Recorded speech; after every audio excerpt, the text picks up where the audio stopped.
ओम नमो भगवते वासुदेवाय. तर आपण श्रीमद भागवत महापुराण पाहत आहोत आणि त्यातील हा चौथ्या स्कंदातील 24वा अध्याय. 24व्या अध्यायामध्ये आपण पृथूची वंश परंपरा आणि प्रचेतांना भगवान रुद्रांचा उपदेश. मैत्रेय म्हणतात, पृथूंच्या नंतर त्यांचा पुत्र परमयशस्वी विजिताश्व सम्राट झाला. त्याला आपल्या लहान भावांबद्दल प्रेम होते, म्हणून त्याने चौघांना एकेका दिशेने राज्य दिले. त्याने हर्यक्षाला पूर्व, धूम्रकेशाला दक्षिण, वक्राला पश्चिम आणि द्रविणाला उत्तर दिशेचे राज्य दिले. त्याने इंद्रापासून अंतर्धान होण्याची शक्ती प्राप्त करून घेतली होती, म्हणून त्याला अंतर्धान असेही म्हणतात. त्याच्या पत्नीचे नाव शिखंडिनी होते. तिच्यापासून त्याला 3 पुत्र झाले. त्याची नावे पावक, पवमान आणि शुची अशी होती. पूर्वी वरिष्ठांनी शाप दिल्यामुळे वरील नावाच्या अग्नींनीच त्यांच्या रूपात जन्म घेतला होता.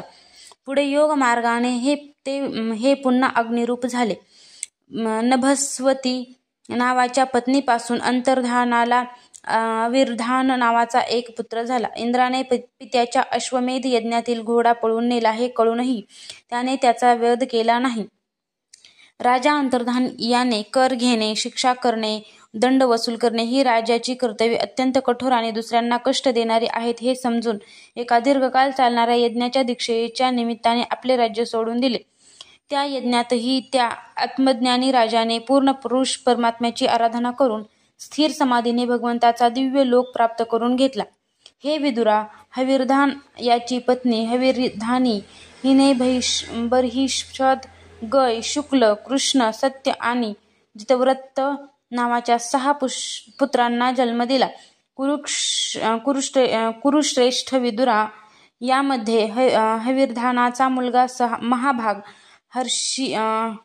हर्हिषद यज्ञादी कर्मकांड आणि योगाभ्यासात प्रवीण होता. त्याने प्रजापतीचा अधिकार प्राप्त करून घेतला.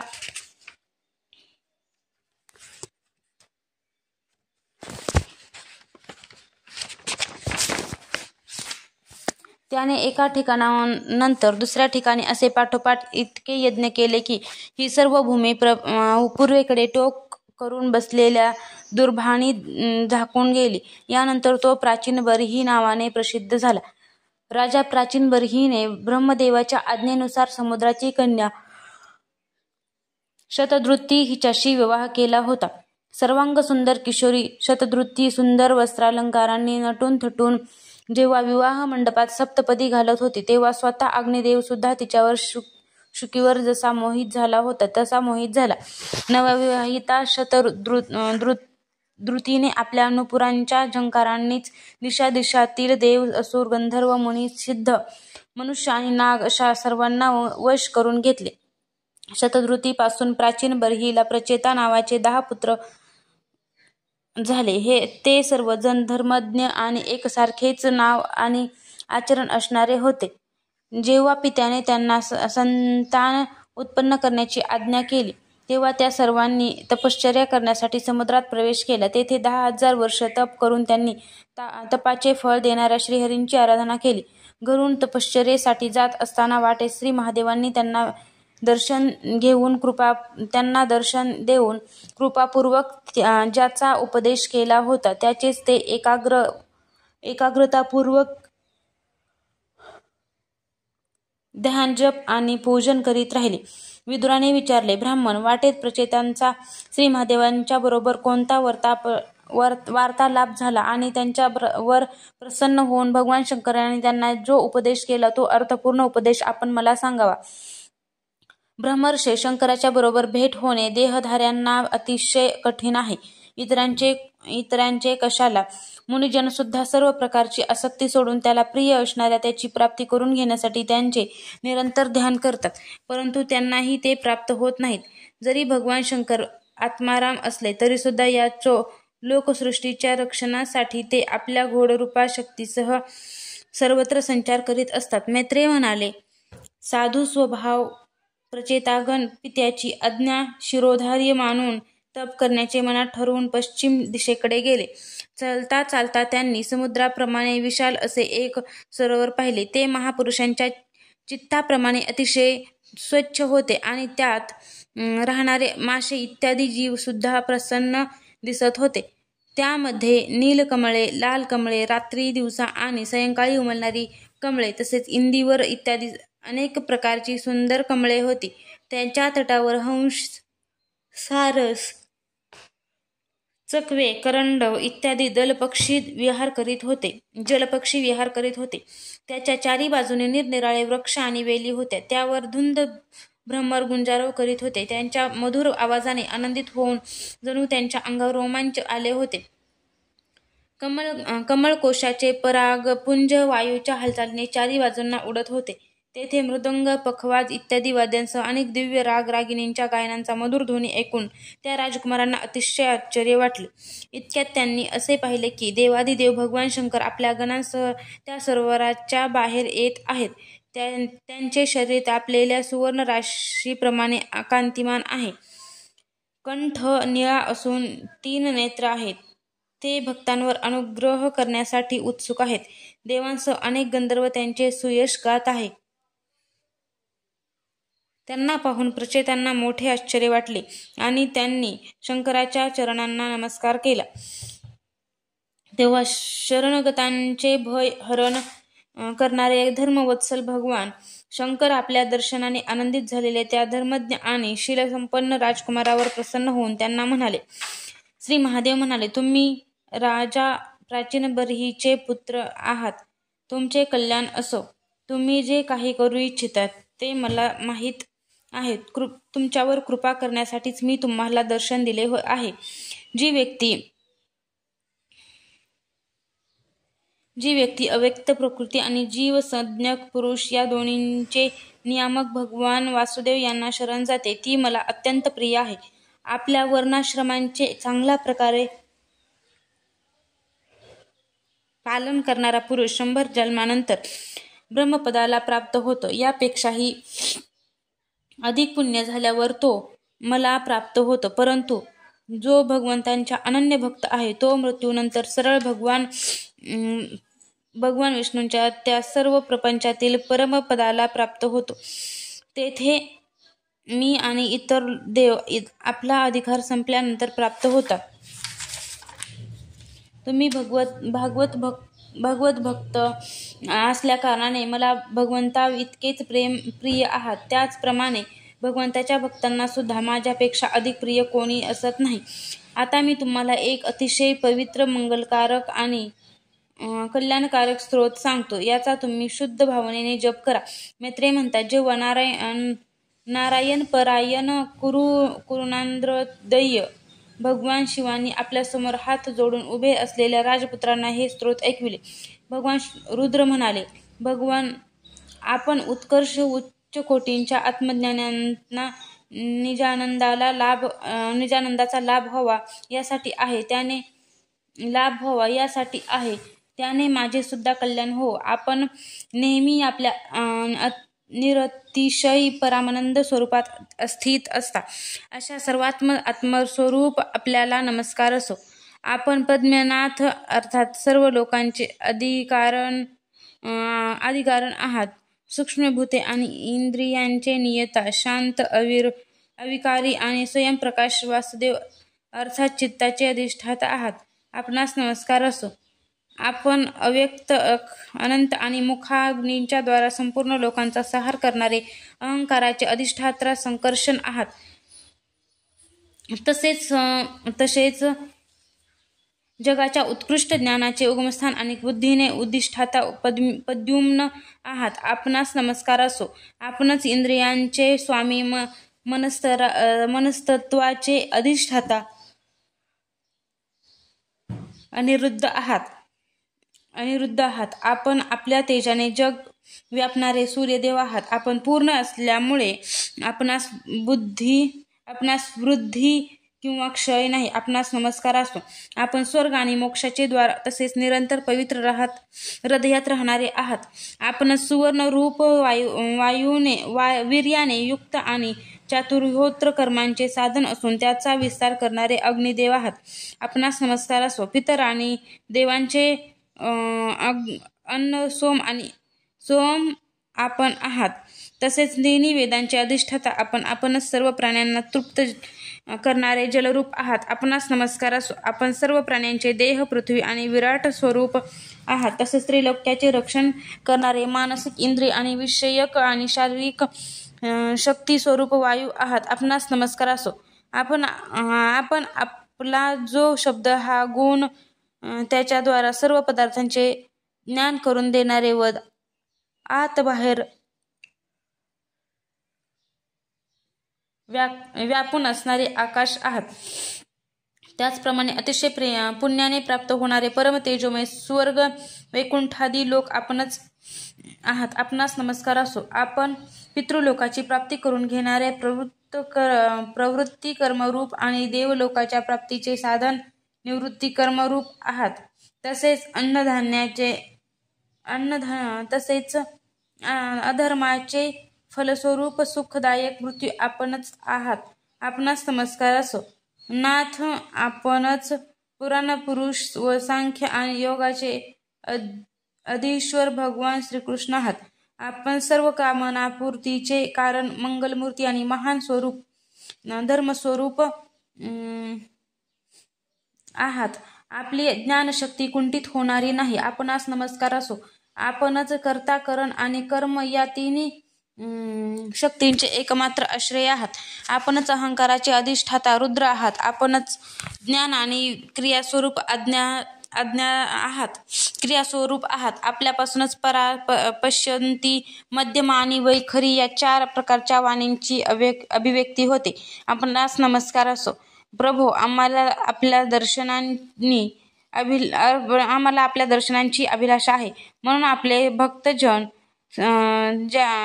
भक्तजन ज्याचे पूजन करतात आणि जे आपल्या निजजनांना अत्यंत प्रिय आहेत, ते आपले अनुपम रूप आम्हाला दाखवा. आपल्या गुणांनी आपले ते रूप सर्व इंद्रियांना तृप्त करणारे आहे. पावसाळ्यातील मेघाप्रमाणे ते रूप स्निग्ध, क्षाम आणि सर्व सौंदर्याचे सर्वस्व आहेत. सुंदर 4 विशाल हात, अत्यंत मनमोहक मुखारविंद, कमलाप्रमाणे नेत्र, सुंदर भुवया, डौलदार नाक, मनमोहक दंपती, सुंदर गाल, मनोहर मुखमंडल दिसत आहेत. प्रेमपूर्ण मोहक हास्य, कुरळे केस, काळ्या कुरळ्या केसांच्या बटा, कमलपुष्पातील केशराप्रमाणे फडफडणारी पितांबर, डगमगणारी कुंडले, झळकणारा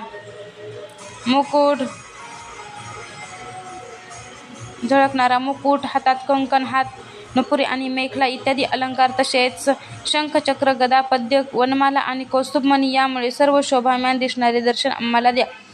ज्यांचे खांदे सिंहाप्रमाणे पुष्ट आहेत, त्यांच्यावर हार, केयूर आणि कुंडले यांची कांती झगमगत आहे. तसेच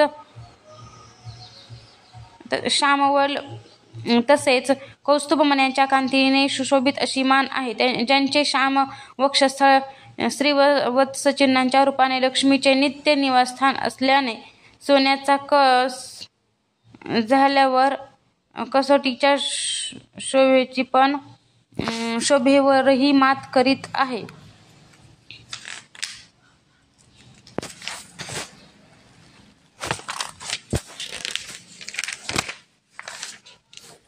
ज्यांचे त्रिवलीने सुशोभित पिंपळाच्या पानाप्रमाणे सुडोल पोट श्वासोच्छवासामुळे हलण्याने अतिशय मनमोहक दिसत आहे. त्यावर भोवऱ्याप्रमाणे गोलाकार जी नाभी आहे, ती इतकी खोल आहे की त्यातून उत्पन्न झालेले हे विश्व पुन्हा त्यातच लोप पावू इच्छित आहे. श्यामवर्ण कटी प्रदेशावर पितांबर आणि सुवर्ण मेखला शोभायमान झाली आहे. समान आणि सुंदर पाय, पिंढऱ्या, जांग आणि घोट्यामुळे ज्यांचे शरीर अतिशय सुडोल दिसत आहे. आपल्या चरणांनी शोभा करत ऋतूतील कमळ दलाच्या कांतीलाही मागे टाकील अशी आहे. त्यांच्या नखातून जो प्रकाश बाहेर पडत आहे, तो जीवांचा अज्ञानांधकार ताबडतोब नाहीसा करतो. आपण आम्हाला कृपा करून भक्तांचे भय हरण करणारे आणि त्यांना आश्रयस्वरूप अशा रूपांचे दर्शन घडवा. जगद्गुरू, आम्हा अज्ञानाने वेढलेल्या प्राण्यांना आपल्या प्राप्तीचा मार्ग सांगणारे आपणच आमचे गुरु आहात. प्रभो, चित्तशुद्धीची इच्छा करणाऱ्या माणसांनी आपल्या या रूपांचे नेहमी ध्यान केले पाहिजे. या रूपाची भक्ती हीच स्वधर्माचे पालन करणाऱ्या पुरुषांना अभय देणारी आहे. स्वर्गांचा राजा इंद्रही आपल्यालाच प्राप्त करू इच्छितो. तोच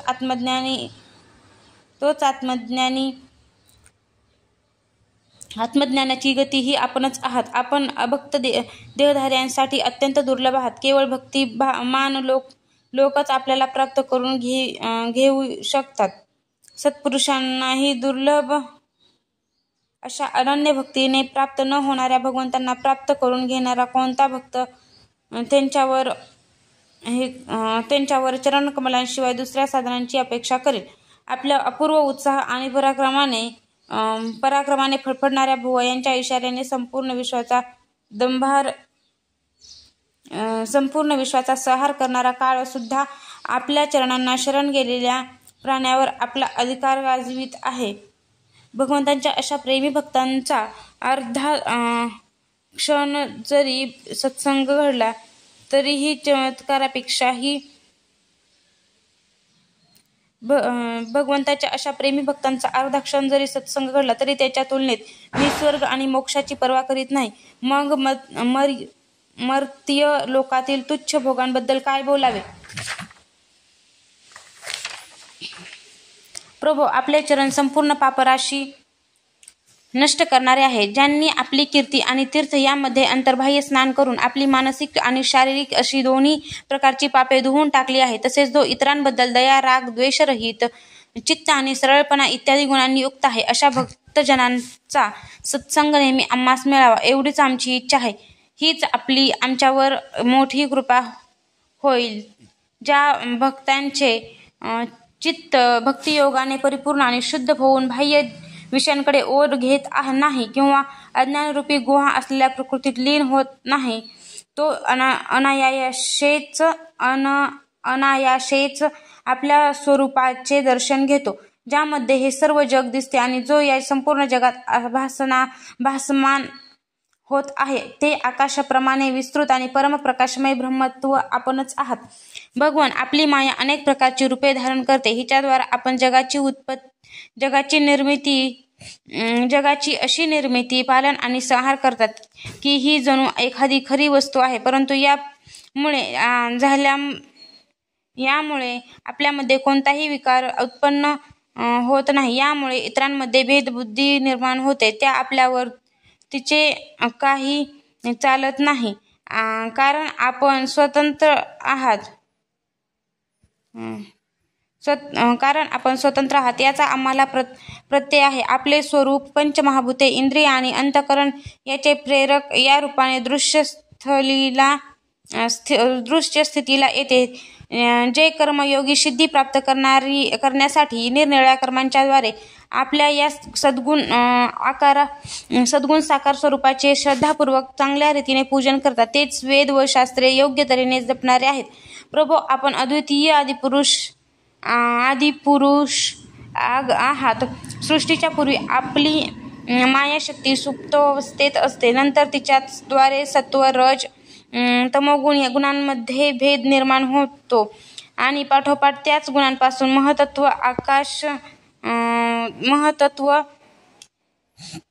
अहंकार, आकाश, वायू, अग्नी, जल, पृथ्वी, देव, ऋषी आणि सर्व प्राण्यांनी युक्त अशा या जगाची उत्पत्ती होते. नंतर आपण आपल्याच मायाशक्तीने रचलेल्या या जरायुज, अंडज, स्वेदज आणि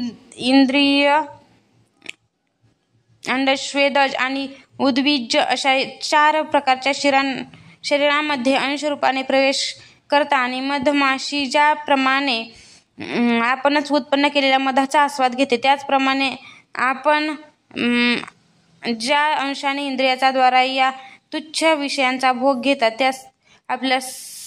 त्या आपल्या अंशालाच शरीरातील पुरुष किंवा जीव असे म्हणतात. प्रभो, आपले स्वरूप प्रत्यक्ष नसले तरी अनुमानाने समजते. प्रलयकाली कालस्वरूप आपणच प्रचंड वेगाने पृथ्वी इत्यादी पंचमहाभूतांना पंचमहाभूतांना त्यांच्याच द्वारा विलीत करून सर्व लोकांचा अहंकार करता. जसा वायू आपल्या असह्य वेगाने मेघाच्या द्वाराच मेघांना नष्ट करतो. भगवान हा मोहग्रस्त जीव मला हे करावयाचे आहे, ते करावयाचे आहे या चित्ताने असतो. त्यांचा लोभ आणि विषयांची लालसा वाढत असते. परंतु कालस्वरूप आपण नेहमी सावध असता. भुकेने व्याकुळ झालेला साप ज्याप्रमाणे उंदराला एकदम पकडतो, त्याचप्रमाणे कालस्वरूपाने आपण या जीवाला गिळंकृत करता. आपली अवहेलना केल्यास स्वतःचे आयुष्य व्यर्थ जाईल असे मानणारा कोणता विद्वान आपल्या चरणांना विसरेल बरे? काळ्या भीतीने त्यांची पूजा आमचे पिता ब्रह्मदेवाने स्वयंभूवादी 14 तू कोणताही विचार न करता करीत असतात. ब्रह्मन अशा प्रकारे सर्व जग काळ रुद्ररूप काळाच्या भीतीने व्याकुळ झाले आहे. म्हणून हे परमात्मा, हे तत्व जाणणारे आमचे आपण सर्वथैव निर्भय आश्रय आहात. हे राजकुमारांनो,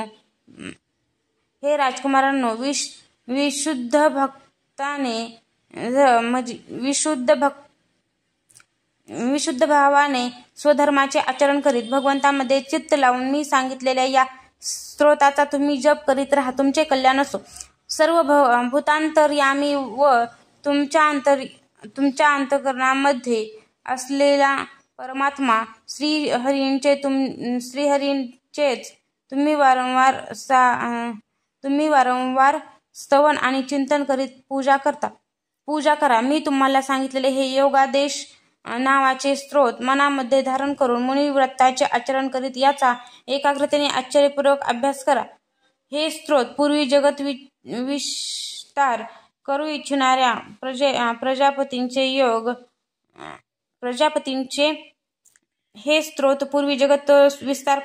प्रजापती भगवान ब्रह्मदेवांनी प्रजा उत्पन्न करण्यासाठी इच्छा करणाऱ्या आम्हा भृगु वगैरे पुत्रांना ऐकविले होते.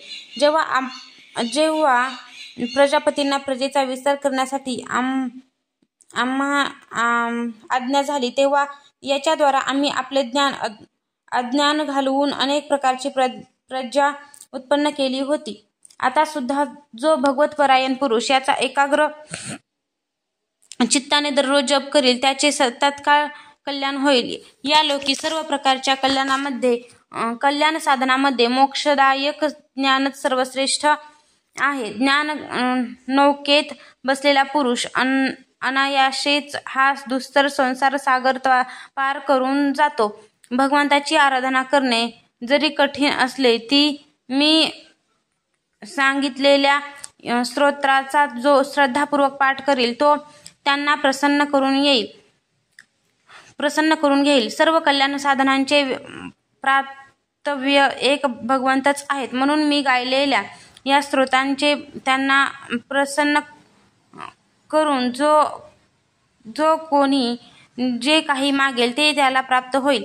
जो पुरुष प्रातःकाळी उठून श्रद्धापूर्वक हात जोडून हे ऐकविल तो सर्व प्रकारच्या कर्मबंधनातून मुक्त होईल.